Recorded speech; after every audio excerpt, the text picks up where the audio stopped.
Okay, let's see. Next on the agenda, we are going to turn over to Mathieu Peppalardo from Materne, Go-Go Squeeze.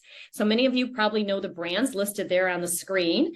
Mathieu is the Vice President and Chief Procurement Officer at Materne, and he comes to us from New York.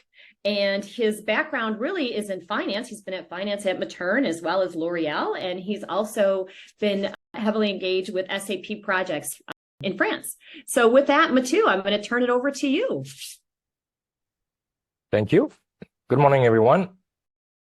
Yeah, so I guess that's me. That's my background. Very excited to be here, and I'm here today to share my experience with Arkestro. We've been partners for 3 years now, and it's a great partner. So I'm just here to share the pain points that I had before and how Arkestro really helped us mitigate or solve those challenges. So if we can go to the next slide, please. So the first issue that we had was really about the spend. Like, we had a big part of our spend that was just not addressed, that was just sitting there. The main reason was we didn't have the resources basically to look at it. My company grew from 0 to $600 million in sales in 15 years, but the purchasing department, of course, didn't grow as fast.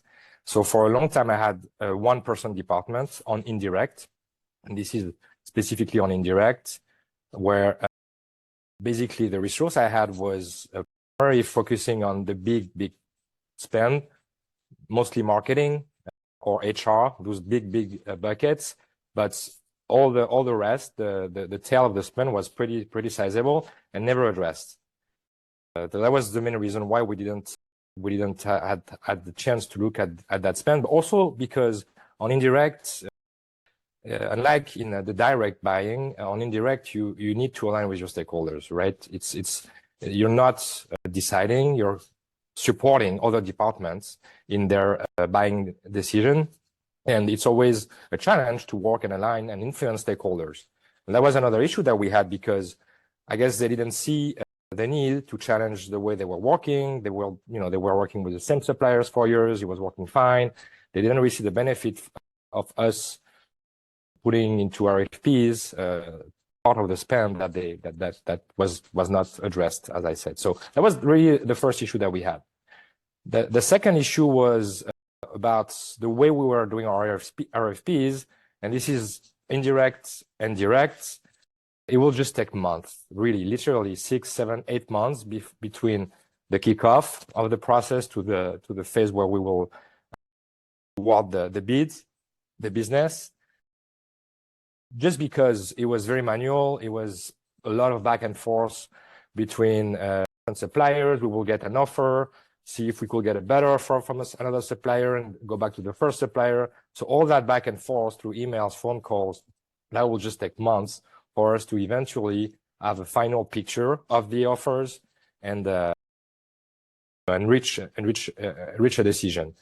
Also because it takes time to find what did I send to that supplier? What did I email? What did they say? Like all of that, all of manual process, the back and forth, was really taking too long for us, and we were missing out on savings basically when it takes that long. Not only being long, but also we faced issues because we had some mistakes. I have an example in mind here where just because it was not systematic in the way we're doing things. Again, it was emails, it was spreadsheets, it was phone calls. The example I have is we had an RFP on cartons, the cartons we buy that you can see on shelves, and only at the end of the RFP where we were comparing the final quotes, we noticed that one supplier was much higher than the rest of the suppliers, which did not make sense. It was like 5 times higher. So it was clearly something that was wrong, and we realized only at that moment that it's because we had sent the wrong spec from the beginning. Because again, email, probably from the technical department sent us the wrong one, and it was just, so we had to start over with that supplier to have them quote again. So waste of time and very challenging. And the last thing is data quality. I think Neil mentioned that in his intro. Everybody has bad data, a portion of bad data.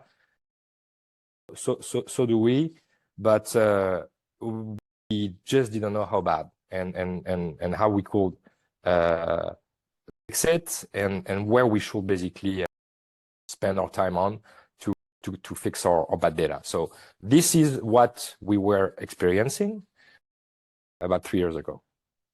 If you want to move to the next slide. So when we started, we said, okay, let's do a pilot. Let's do one first event, and if it's successful, a second one, and successful, a third one, just to get some, to test the platform, see if it delivers what they say it will deliver.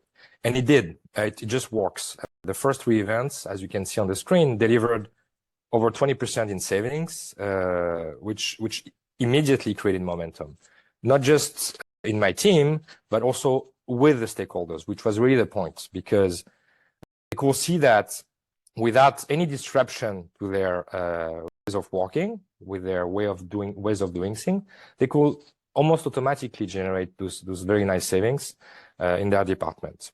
So it's a simple bullet point here, but it works. I'm just going to leave it there. It works. It delivers savings, big savings. The second point is we were not alone when we started, and we're still not alone. Every time we have a bid, they are there with us to support our team, to make sure the data is well set in the system, to make sure we didn't miss anything. Really, really great support from the Arkestro team, which really makes the difference, because there is always a question about, hey, what about this functionality? What about this button? How do I use that? How do I read that? And there is always somebody from Arkestro with us as we bring new users to the platform. They've been always there for us to answer all our questions anytime we need that. Also, now we have one way of doing RFPs, which is systematic through the platform. It's much simpler than it used to be.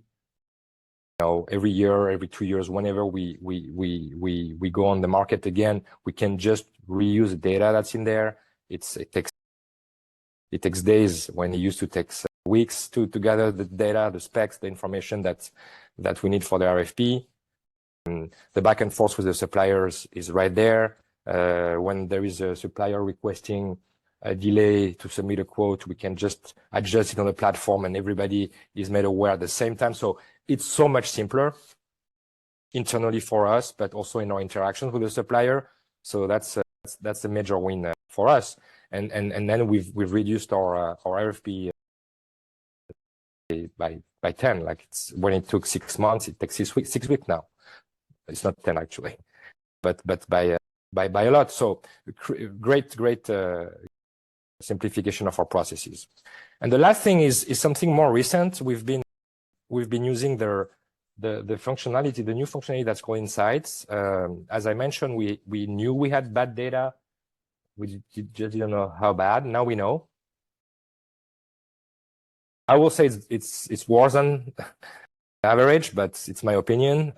Maybe biased, but because we know 2 things. Well, actually, no, we know what we need to fix, and we know the savings we're missing out because of the bad data. So now I have a tool with me that I can go to the stakeholders. I can go to the CFO and say, hey, look, if we have the resources, if we invest in the proper resources to fix that data, this is a potential saving that we will be able to grab, because now we know. As simple as that. Before that, we just knew it was bad, but the consequences of being bad wasn't very clear. So this is also a very good thing that we do with Arkestro.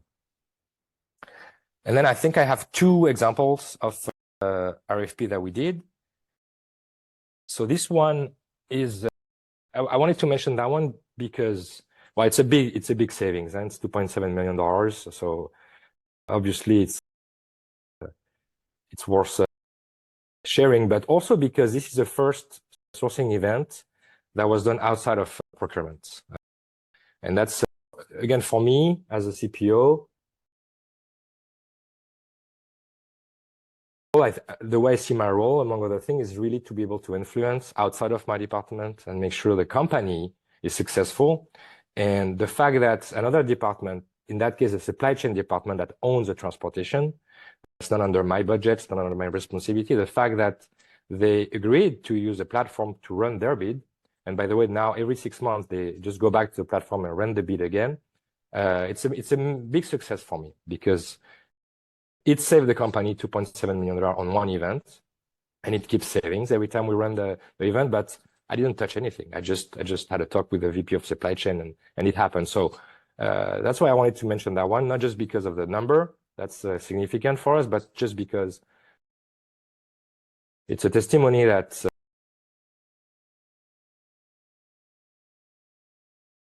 it works outside of your own scope. And the last example that I have is this is under my belt, under my scope. This is the carton RFP that we run recently. So here again, big dollars, 1 million in one event, always great to see that. That's going to look good on me and on my team. So I'm very happy to bring that for 2024. But also what's interesting about that one is that prior to run the event, we reach out to the supplier, to the incumbent, and say, hey guys, we've been working with you on those cartons for years now. We could do things two ways. We open the business for bid with you guys and new suppliers, or we try to find an agreement here outside of the RFP. If you give us a good price, maybe we don't have to go to an RFP. And as you can imagine, we did go to the RFP because we didn't receive the good price. But funny enough is the supplier that outside of the bids didn't give us a good price within the tool, within the platform, they gave us the good price. So again, that's another proof that it works. Like we kept all our incumbents. We added a few suppliers, so we also, which was important for us because for business continuity, we wanted to add more, but the 3 incumbents that we had remain with a big portion of the spend. So again, a proof that it just works. The game theory there, delivered to us $1 million savings. So thought it was interesting to share as well. Great. Fantastic. Mathieu, thank you. Thank you so much for sharing the incredible story and the results that you've had to date. And again, we really look forward and appreciate your partnership. And